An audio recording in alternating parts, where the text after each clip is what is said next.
This is That One Audition with Alyshia Ochse. Got it. Yes. Brian, I'm so excited to do this. It's been a joy to get to watch you work and now to do a deep dive on how I built this. Oh, stop. I had a great time down there in the ATL. We did have a good time in the ATL. I'm excited for the show to come out. We can't really say much. Yes. I don't know what we can or cannot say.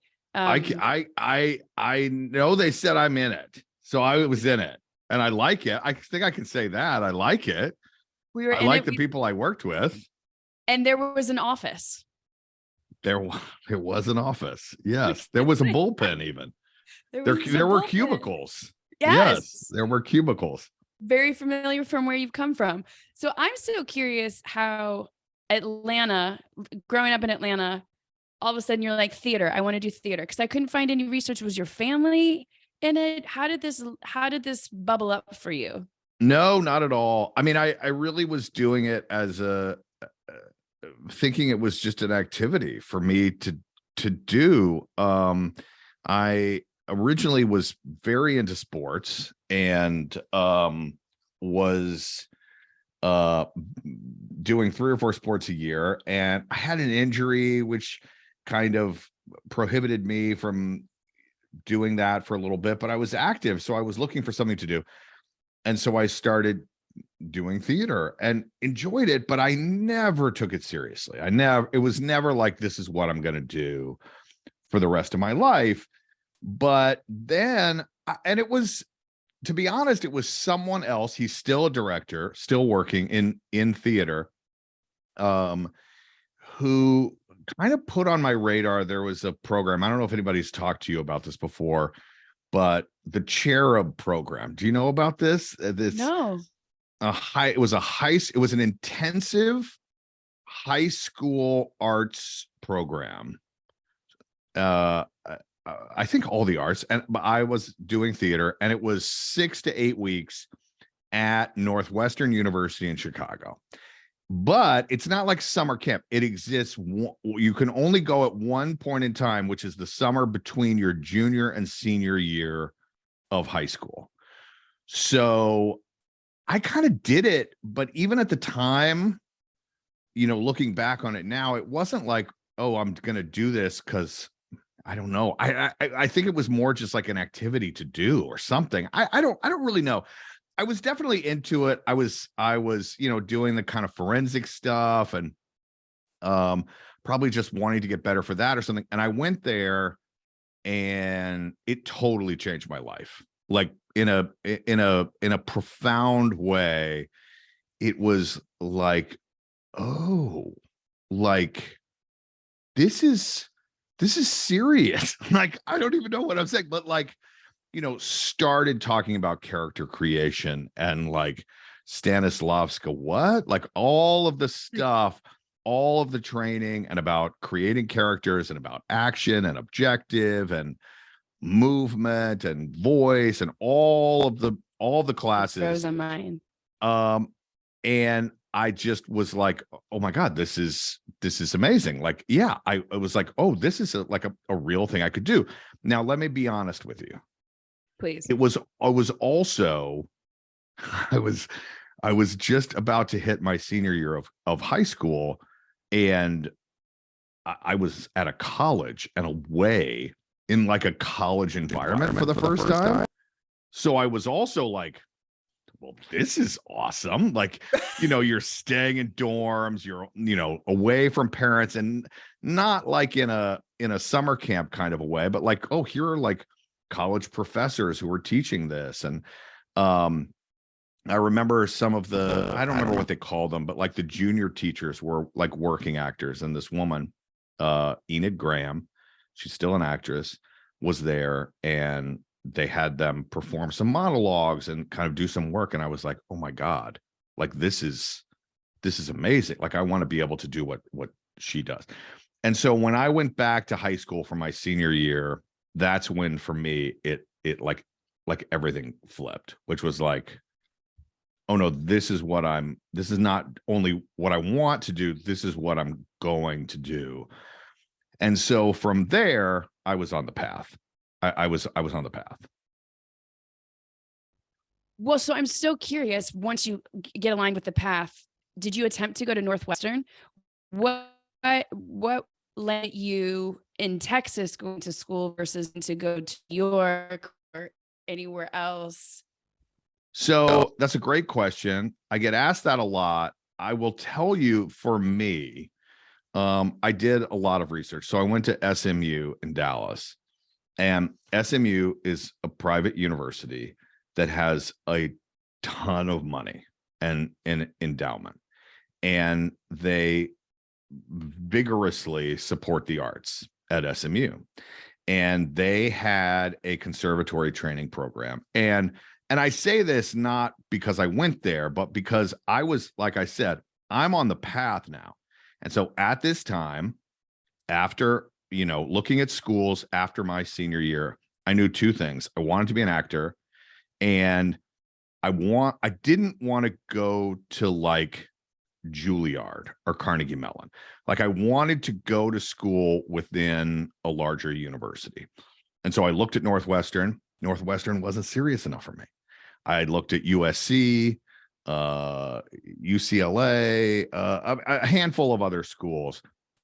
But based on the information that I was given at the time, SMU was the best theater training program that was within a large university that I was looking for. So, like, not comparing those, and I don't want to compare those like Juilliard or Carnegie Mellon or whatever, because I wanted the college experience. I felt like that well-rounded experience was not just going to be helpful for me, but something I really wanted. So yeah, so I went there, and for those of you who haven't experienced that, I mean, like a conservatory training program, the way that I talk about it in terms of sports, because I still like sports, would be like going to a college on like a basketball scholarship or something. I mean, like, okay, you're going to college and you're taking these other classes, but really what you're doing, and what I was doing, was like in the theater, doing practical work, doing, learning everything from costumes and makeup and lighting to acting and movement and voice and all of the stuff. So I spent those 4 years really just trying to learn everything I could. Wait, and then I also am curious the track to LA and then being the artistic director in Minneapolis versus being like, you know what, I'm going to go to New York because we've got this extensive theater background, Right. mostly. But what was the impetus for West Coast versus East Coast? So at the time, so when I graduate from SMU, all I think is I'm going to be a theater actor. Like that's it for me. Like that's my life. And I don't, going back, it's hard to kind of remember whether I thought eventually I would go to New York. I think I probably did, but I had been blessed then through college and around I was working a lot, and I was learning by doing. And so I know that part of it was there was a group of people who had graduated before me that had started a theater company in Minneapolis. So that was part of it. That was sort of my easiest route.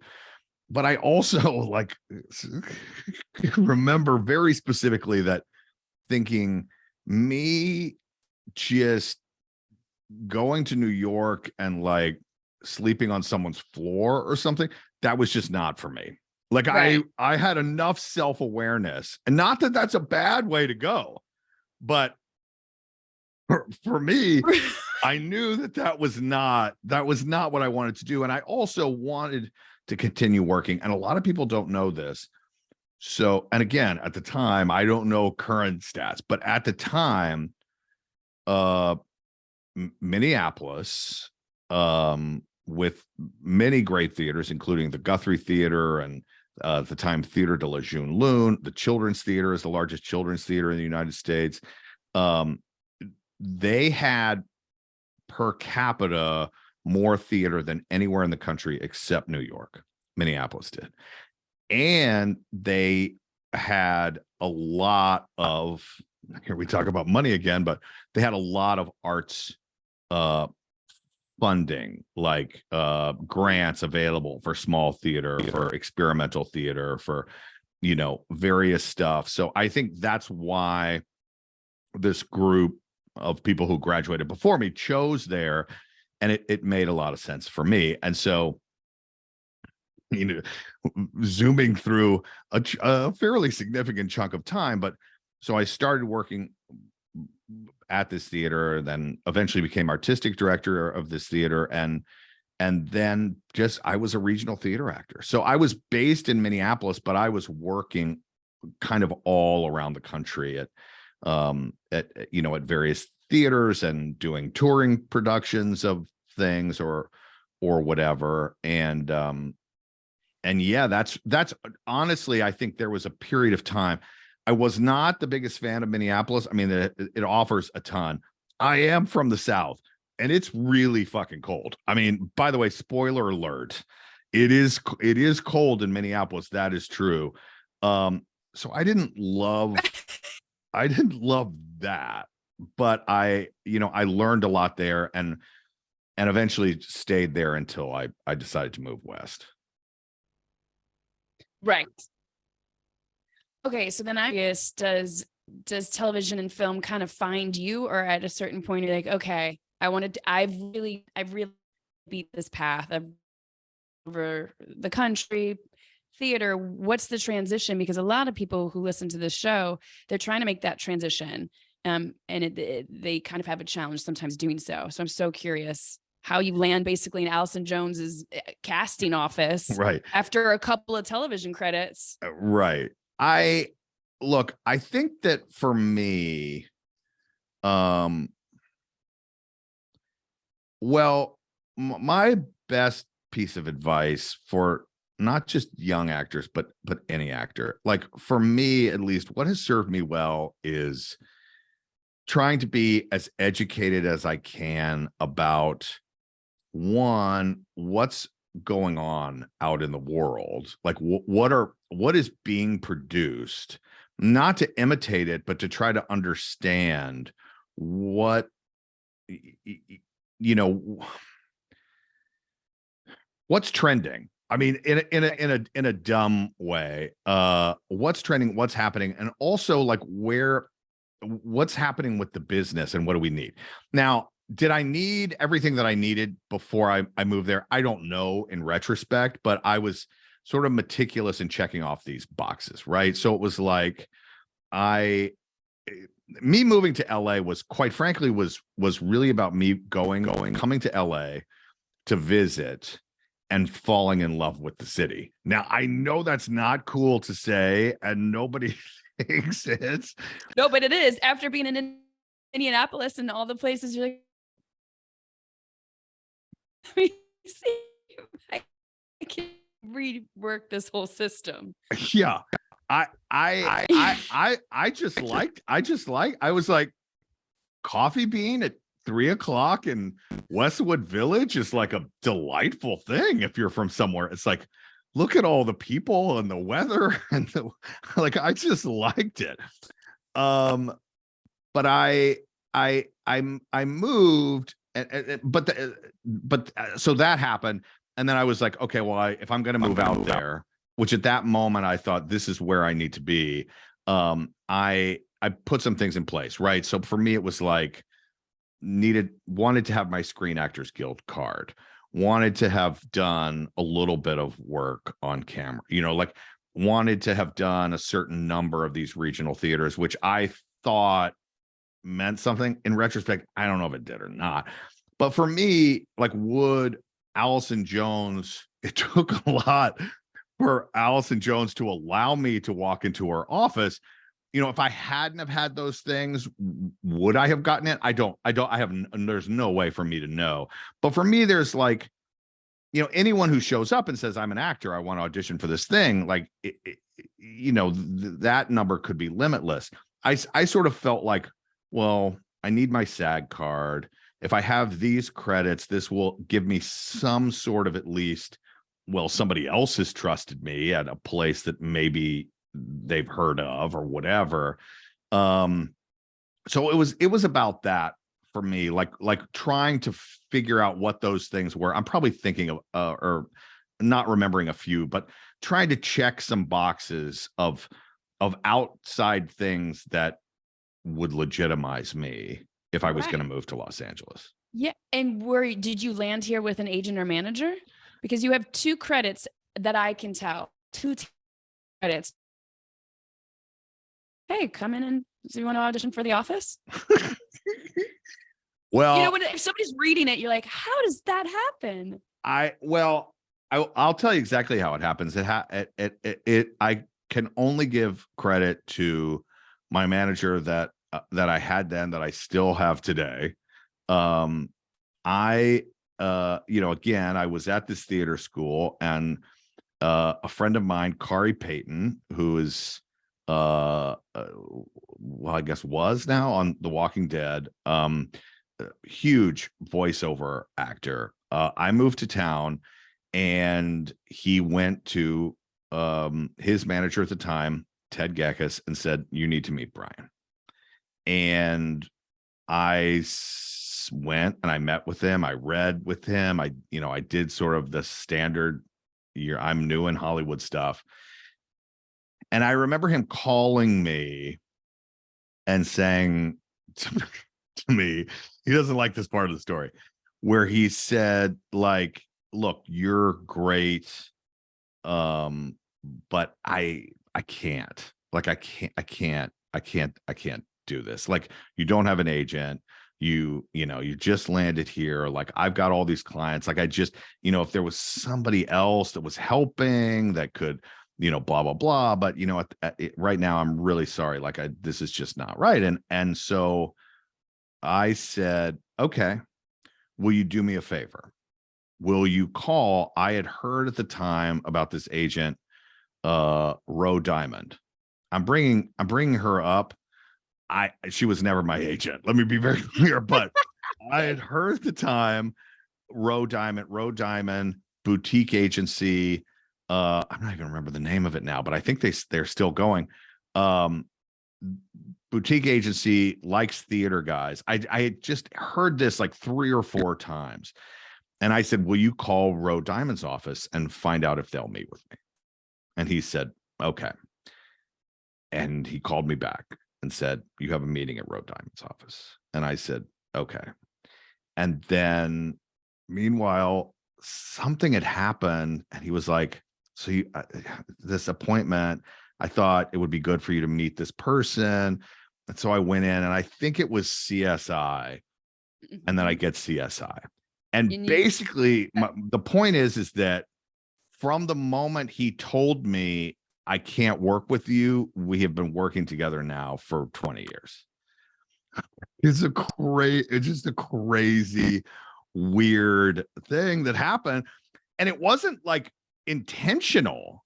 No, that's what I love about it. I mean, I love that, like, CSI is 2003, 2004. For The Office was in 2004, reaching like 2005. So it's hard. What did Ro Diamond's office say, since you didn't work with them? You had the meeting with them and they're like, "Okay."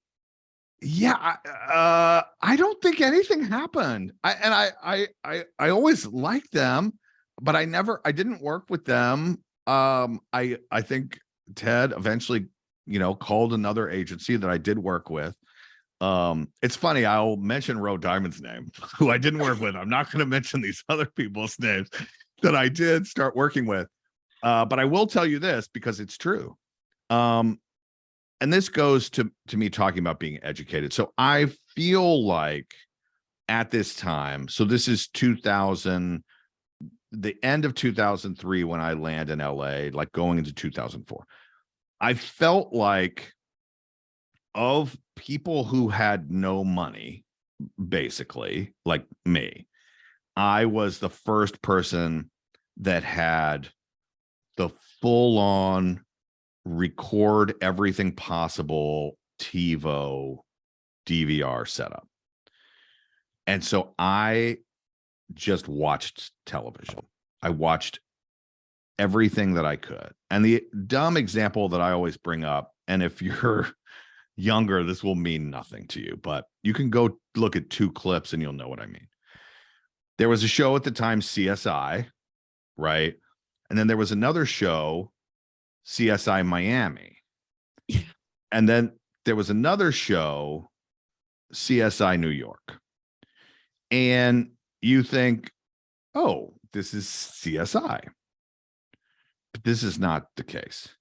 If you watched those 3 shows, the aesthetic, the acting style, the everything about them were totally different. It was like CSI Miami was this like almost over the top, like crazy Miami, Yeah. like crazy, like Caruso with the sunglasses that was so famous, like all of it. And then it was like CSI New York was like dark and like gritty, and everybody was whispering everything, and everybody's depressed that they're in New York or whatever it was. And then Vegas was like somewhere in the middle, like Vegas had some flashy stuff and had whatever. But my point is that if you don't watch them, you would have no idea. And if you go in for an audition for one of these 3 shows and you're playing to the wrong style, it doesn't make sense. I feel very strongly about that even today, right? I mean, it's like, our new friend, if you're going in for a half-hour comedy, it's like, oh, okay, great. But if you don't know whether it's Will and Grace or The Office, you're not going to get the part. Like, you know what I mean? Right. Tone, you have to know what story you're telling, what world you're playing in. So then I know you've told this story a lot, and we're going to jump beyond this, but so then getting the audition for The Office, were you the guy that sat at home and watched all of the British Office, or did you say, okay, I want to create my own version of what Kevin is going to be? Because I love the breakdown. Remarkably unremarkable. Like, talk about break. Yeah. Well, I knew The Office. I knew The Office early on because I was trying to watch everything. And so I went to my agent at the time and my manager, and I said, this is the show that I need to be on. Like, this is my show. And my agent at the time said to me, because I said, look, they're looking for unknown people. They're wanting everybody, it only works if you're an innocuous person working at a paper company in Scranton, Pennsylvania. And my agent at the time said, and I quote, well, they're looking for unknown people, but not you unknown. Not like totally unknown. Which you weren't unknown enough, but I was too unknown. It was like it's the thing I was talking about before. I mean, what she was saying to me basically was I hadn't checked enough of those legitimate boxes, right? Like, and I think, by the way, and to a large part, I mean, she wasn't representing me very well, but I think in terms of like the easy response, what she was saying was true. Like, they were looking for, like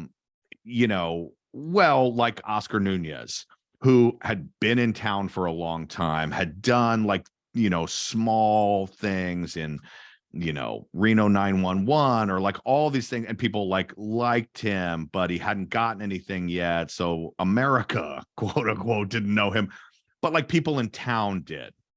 That's what she was saying. Right.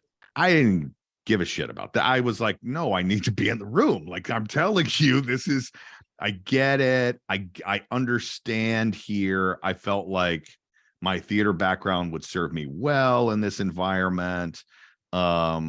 There was just a lot about it that I thought. And so my manager, who is still my manager now, called Allison's office and called Allison's office and called. And eventually he said, okay. And, I did essentially what was a pre-read, I guess, and with Phyllis Smith, who obviously eventually became Phyllis Lappin Vance on the show. She was Allison Jones' casting assistant or associate, and Allison Jones, and then they had me come in, and I guess the only other significant thing about the story, and it's funny because now in retrospect, I don't know how I had the balls at the time to do this. I really don't. I think it was like not knowing enough, and certainly not knowing that the show was going to go for as long as it did, and it was going to have the success that it did. But so when I was actually auditioned for the role of Stanley on The Office, yeah, and that was your initial that was my initial audition. That was what they called me in to read for, and I didn't like that idea. Like I knew that for me the part was who they were calling Kevin. And it wasn't that I was going to do an imitation. I certainly didn't like study him. I sort of considered it something new, but I knew that was somebody that I knew. Like I felt really comfortable. So when I went in and met with the producers, director Ken Kwapis and Greg Daniels and Allison Jones again and Ben Silverman and the whole gang, I read Stanley as though it were Kevin. And then at that point where they're like, oh, did they switch you over on sides? Because the tape is out there in the world of you doing Kevin. Yeah, I left the room. But I left the room and they went and grabbed me and grabbed the other sides and said, will you look at this? I don't know how it worked. I really don't.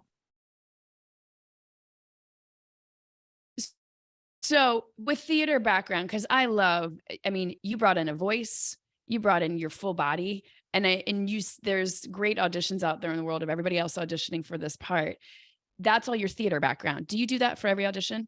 When you start an audition process or a character process, do you go in through voice? Do you go in through body first and then layer on? Talk about character development. That's a really interesting question. I would say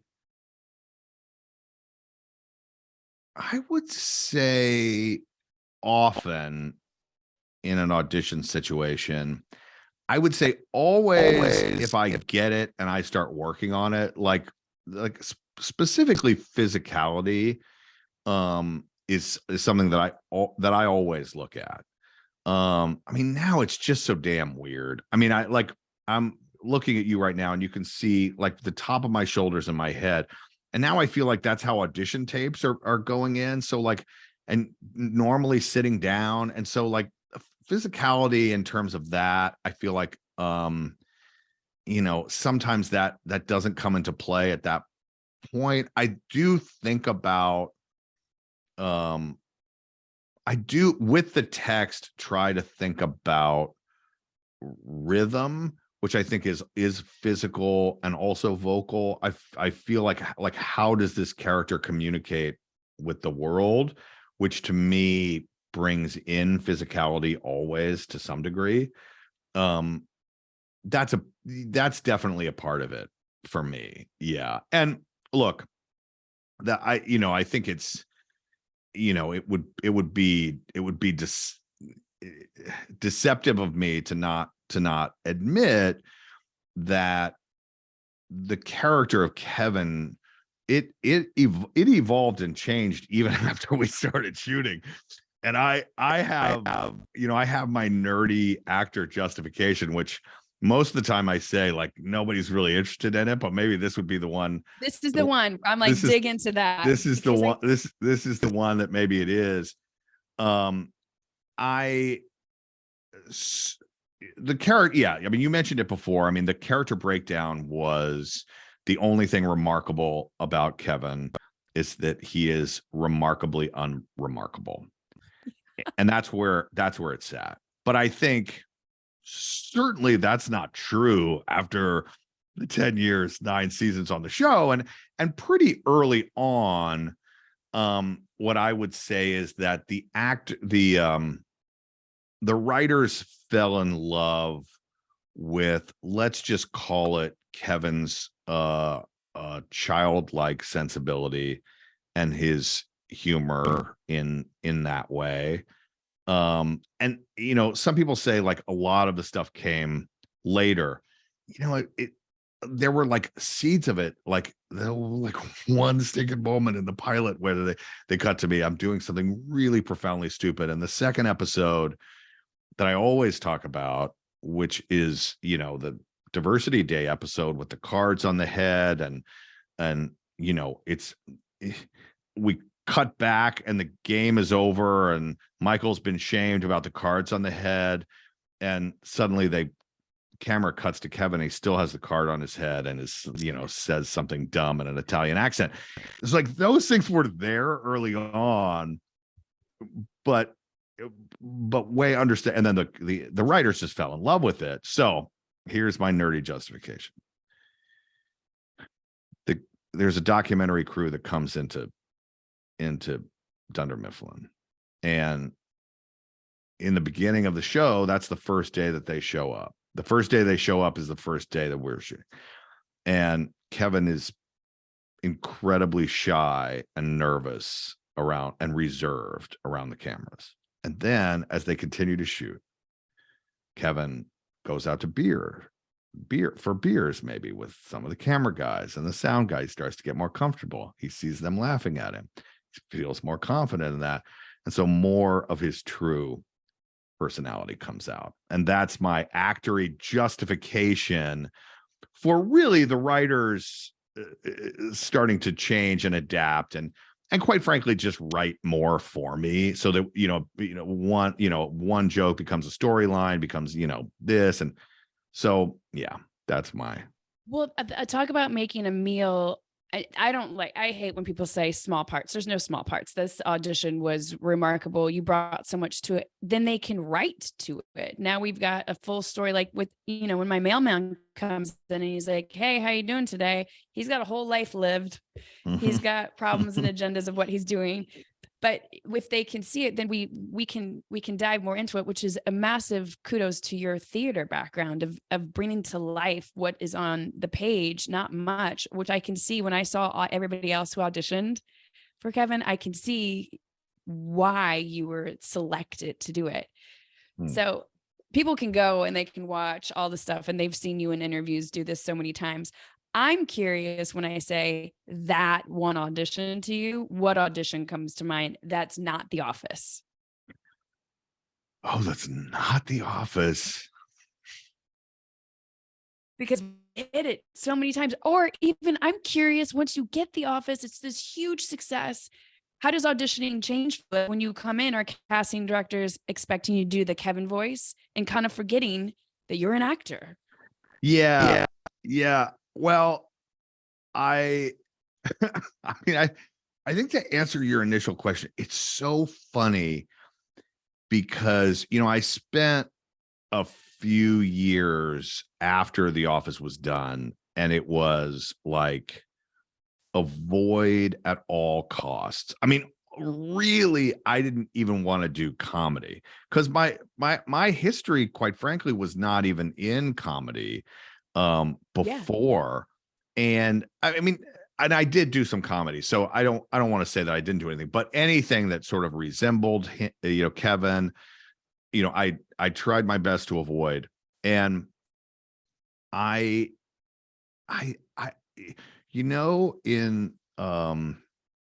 The Godfather, everything comes back to The Godfather for me. And there's the Frank Sinatra part, and he's crying, and he's talking to the Godfather, and he's saying, like, it's just this one part. If I can just get this one part. And I have had that thought on occasion. after the office was done, which for me was about, oh, if I can just get this, then everybody will see me in a totally different way. Like, please, Godfather, please go put a horse head at the producer's bed. No, but like but really having that thought there, which is just, I just need this one, which is so selfish and stupid. Like, after I had just been on the show for 10 years, that I'm Not saying at like, all. I just need this one. I just need this one part. But for me, I consciously had that decision and consciously thought of that character in The Godfather doing the same thing. Because for me, it was like, I want something dark and mean and gritty and evil, and a few would come across. And by the way, a few I got, and it certainly didn't change. Like it didn't sort of become that thing that I thought that it would. I mean, part of that, there's a lot of reasons for that, but yeah. So I don't know why I told that story, but when you say that one audition, like, there have been a few of that one where I was just like, just this one right here. And it's funny because it's true what they say. I'm pretty good when I leave the room or when I leave the meeting. If I think, oh, I think this is mine. It doesn't always happen, but if it doesn't happen, we're still talking about it for a while. Like, I'm heavily in, like I have a pretty good sense of that. I think that the going into that, I'm not that great at. Like, I think like, oh, this one is for me, and then I go and do it, and I'm like, well, that went oddly poorly. And ultimately, all that means is that you just can't do that to yourself. And try as I might, I still do, of course. Yeah, I think every actor does. And I think when I've talked to people that have been doing it for 50 years, there's still that, like, I don't really know what I'm doing. I'm like, yeah, you do. You got it. But we go through that cycle of like, right, we're like, I'm on top of the world, I'm getting it all, I don't know what I'm doing. Yeah, but I was just, yep, go ahead. No, I was just gonna say, weirdly, I was talking to another actor, and I have not talked about this in so long, and I don't even know if they exist in the same way. But when I first came to Los Angeles, there was, do you remember 200 South La Brea? Oh yeah.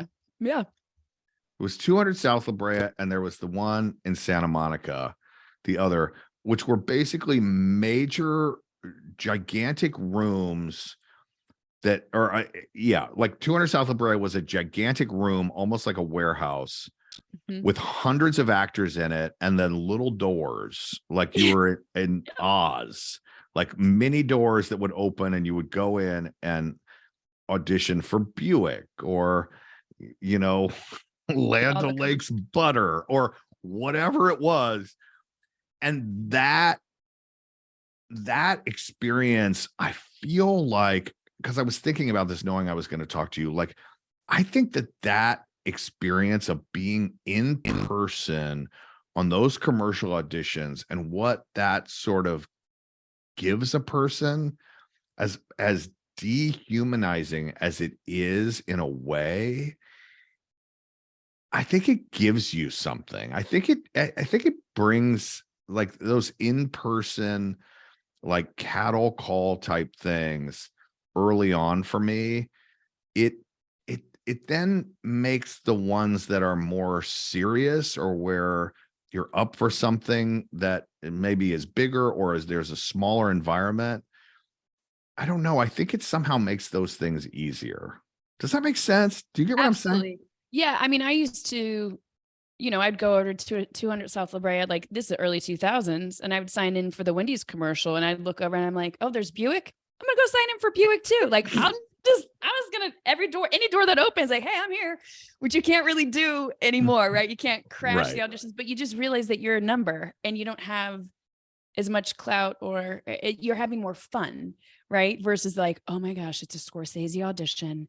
I'm going to do the thing. It's always the opposite. I feel like, and I was wondering even if for The Office, when you got the audition where you're like, oh, this is going to be a big one, or who knows if this is even going to work over here.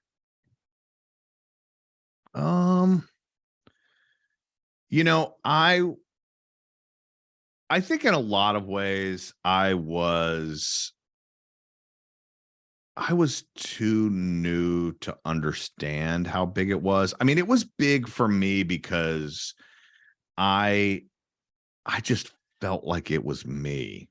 Like, I just felt like it was for me. Like, honest to God, I just, from seeing it, from knowing it, I felt like this is just exactly where I should be. And that in and of itself is insane. The fact that it happened, because that's the part that doesn't happen.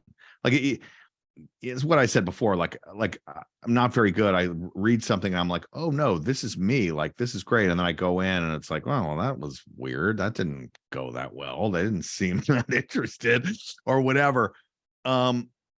The Office for me, it was different in that way. And I think that I'm sure that I was nervous, but I think back then I just hadn't been here long enough. And I had been doing theater for so long that the like live in-person experience didn't bring me any anxiety. Like, that part of it I had no issues with. But it served itself. So I've got two, because since actors really listen to us, I've got two questions. One, how do you approach an audition now? And then the other one's going to be like, how do you approach offers? Because when you get an offer, you get on set that first day of work, it's kind of you're auditioning what you think the character is going to be. So I would love both experiences after being on a hit show. Because like you said, after The Office, once people know you a certain way, you're getting certain auditions that are in alignment with the Kevins, right? So if you go in and you're wanting to do something totally different, I'm curious how you approach those auditions, what's your character development? Like, I usually I love asking people, other than reading the script, what do you kind of do to deep dive in? And then we'll jump into offers, because that's a whole other. Yeah. I mean, I think that for me, I don't know how much other people do it. I have been known to make a casting director get on the phone call with me. Like, I want to know what the idea is behind something. And I feel like sometimes now, and particularly, projects that for one reason or another they're keeping a lot of stuff confidential. I mean, there are offers that I have that it's like I can't even get a script from that. Like, it's becomes like super weird. It's like, this makes no sense. I mean, I think eventually I'll get one, but an audition, there's no chance for some of this stuff that they would send us a script for some stuff. And so, I think the thing that I've learned is I feel like I can change and adjust in terms of physicality, energy, vocally, in terms of being more aligned with how that character fits into the overall vision. And a lot of times I can't see that on the page if I don't have enough material. And when someone says, if I get on a Zoom or whatever, like, do you have any questions? I feel like then it's sort of too late. Like, it's like, well, actually, yeah, I do have a few questions, because sometimes things are referenced in scenes, you don't have any. And I just ask. I just, and by the way, most of the time, I don't have any issue getting somebody on the phone, like Really? saying You to have my your man, Yep, your yeah, manager. saying to my manager or agent, like, I really have some questions about this. Can we set a time for me to have, and I always say like a 3-minute conversation. I'm not going to like debate character or whatever, but just to say like, you know, explain to me, this that's in the script that I have no context for, or like, where are we going from here? Particularly if it's multiple episodes or whatever, like, where are we going? Not that, I want to play what's coming later, but to me, that gives insight onto who the guy is. So that's a big thing. And I also like, I mean, maybe to an annoying degree with other coworkers, I, I, we were just on set together. Will, I will talk it through. And I don't waste a lot of time, but like, okay, here's a lighting setup, and I'll go and be like, okay, where are we going? This is what I see. Here's how I may want to change some of the words that have written. Like, how are we feeling about this or that? Or, and I feel like in general, people really welcome that. Well, not only welcome that, I will say, like, witnessing your instrument at work is such a joy, but also, Well, thank you. well, getting to also watch you say I mean, I hope you don't mind me saying this, but you looked at Eric at one point and we were all joking around. And you're like, do you ever just feel like you're a terrible actor? And I think it made everybody else on the set start dying laughing. And it kind of broke the ice when you're in a big ensemble, especially with some newcomers that are leading the show. You look to people that have been doing this for a long time. You've been doing this for a long time. So having that humility and that humor allows everybody on set to kind of take a deep breath and be more collaborative in the moment. So I really appreciated watching you and Eric figure out the scenes, because that was the other thing with the other Black girl. I was assuming that was an offer. So did you get them on the phone to kind of understand where they want it to go? So that's my other question, is offers, because I've gotten a few offers before, and you get to set. I've also been on set where people have gotten offers before and then it's not gelling. Do you know what I'm saying? Yes. You know what I'm saying? Yes. So from an actor's perspective, when you get to that point, how do you handle, offers? Everything is different in a way. I remember I remember this was The Office still going? I think we had just finished, and I got an offer for Criminal Minds. If this story is not entirely accurate, I apologize. No, I'm pretty sure I did do Criminal Minds. I remember doing it, and I think that was it.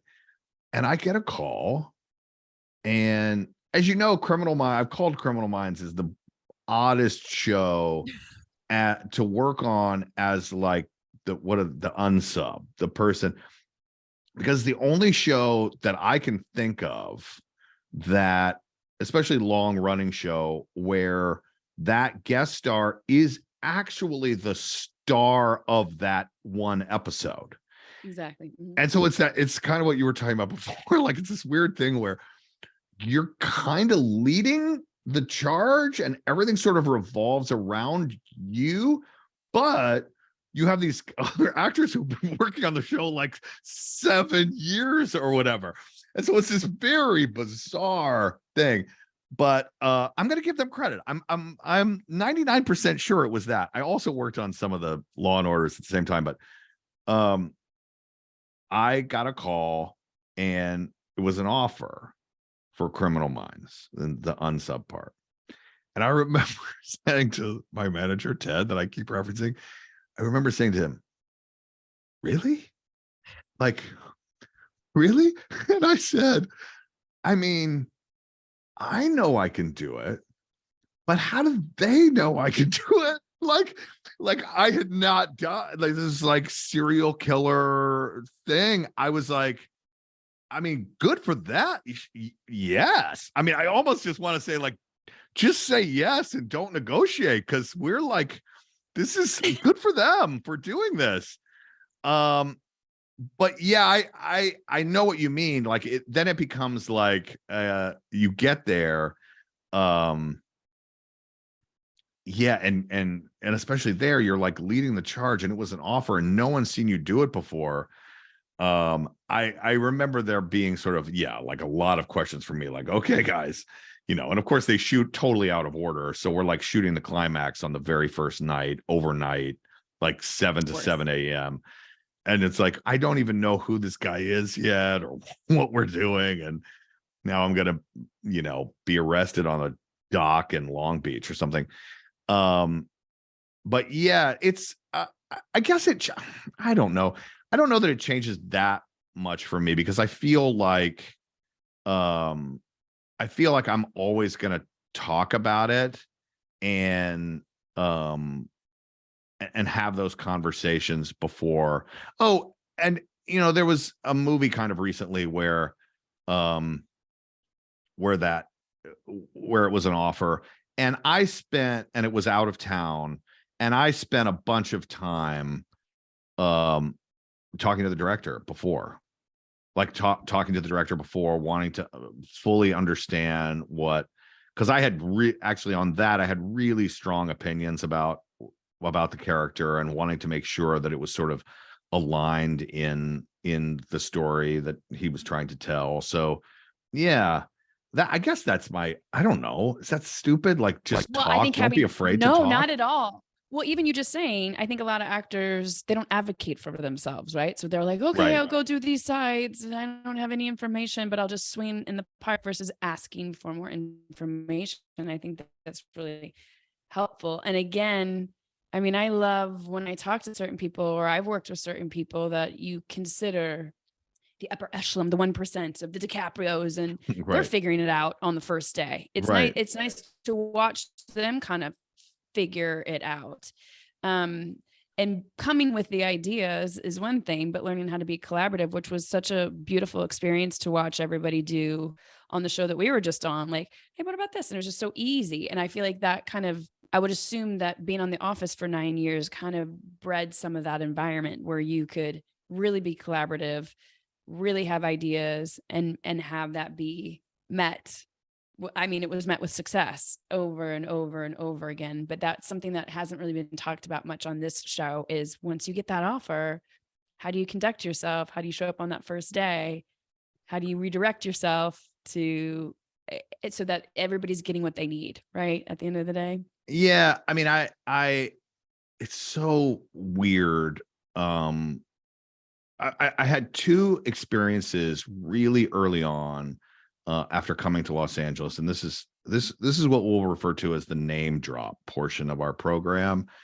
Great. But I won The Office that you mentioned, and I started working with Steve Carell, and Steve Carell was a working actor just like all of the rest of us for about 6 months. And then 40-Year-Old Virgin came out, and he became the biggest comedy star on the planet. And so, one, I think that that sort of like huge star, all of those outside influences, I felt like in this weird way, kind of very quickly just lived through it, and also watched him from a working perspective totally not change at all. That I was like, oh, he's like, this is who I want to be, like, when I grow up. Like, this is like in terms of his work ethic, I literally he's the nicest guy in the world, but he's also just the hardest worker, the best person to have on a set.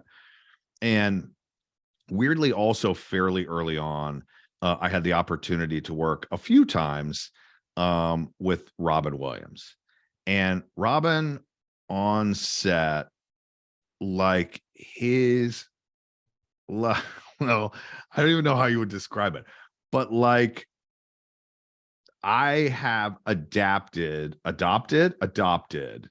his attitude. Now I'm not anywhere near as funny or as crazy, but like on a set, he wanted everybody to feel positive and good, and that whole like, we're not doing brain surgery here people thing, like not take himself too seriously or what he was doing too seriously.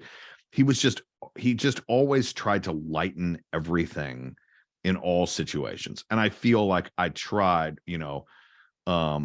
humbly said, don't at all succeed to that degree, but tried to adopt that from him as well. That like, let's get through this 14-hour day the best that we can and do the best work that we can, and then try again tomorrow. So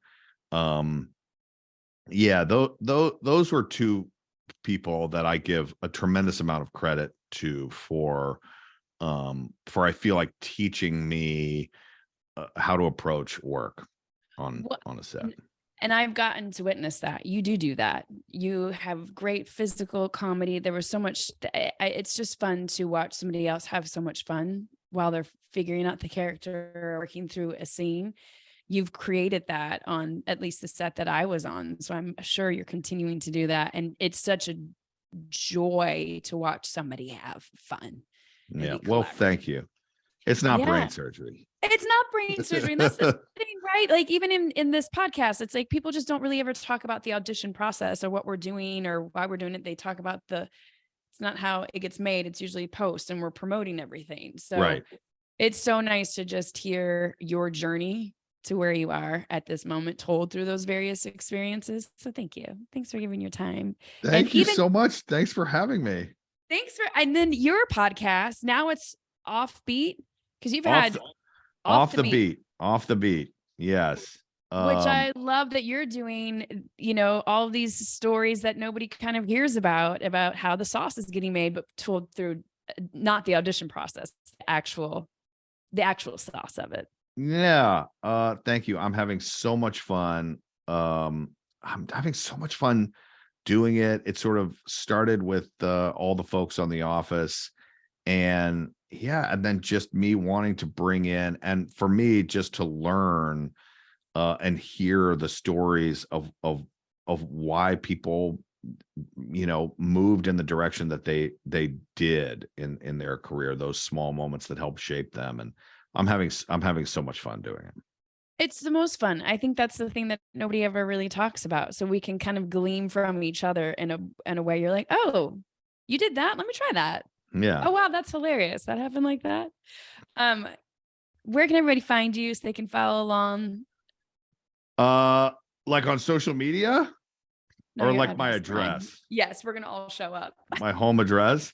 No, Yep. I am at BB Baumgartner across all social platforms. And then what days does your podcast release? Do you have, are you a Tuesday?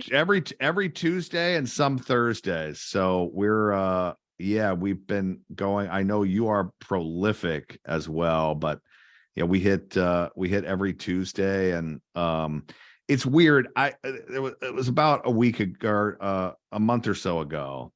I was like, oh my gosh, like I've had all these great people on, and I was like, I think these three that I just did are like my favorite ones that I'd ever done. I had Busy Phillips and Kevin Pollak and Penn Jillette, the magician. Yeah. And I was like, oh my God, these were great. And then so that happens. And I said truly to my team, I was like, I think I'm getting better, because I know the people that we've been having on are great. It must be me. And then I don't know when this is airing, but I just talked to Nastia Lutkin, who is the gold medal winning gymnast from the 2008 Olympics. Her parents basically left Russia to start a gym in the United States not wanting her to be a gymnast, and she ends up winning the all-around gold at the Olympics. And my sister called me, this is not a joke, yesterday, and was like, okay, no, this is the best one you've ever done. I cried 4 times. And I was like, dude, I cried. Like, I cried talking to her. So, you know, I like having people on that teach me things and that interest me. So that's kind of the only criteria. Whoop. Oh, hold on.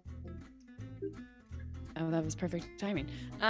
That's what I think is so exciting, right? Is to get to hear people's journeys and where they've come from and like the pitfalls along the way and then watching them rise. So thank you for taking time to get back into the history. Thank you so much. Thanks for having me on. Rise. I so appreciate it.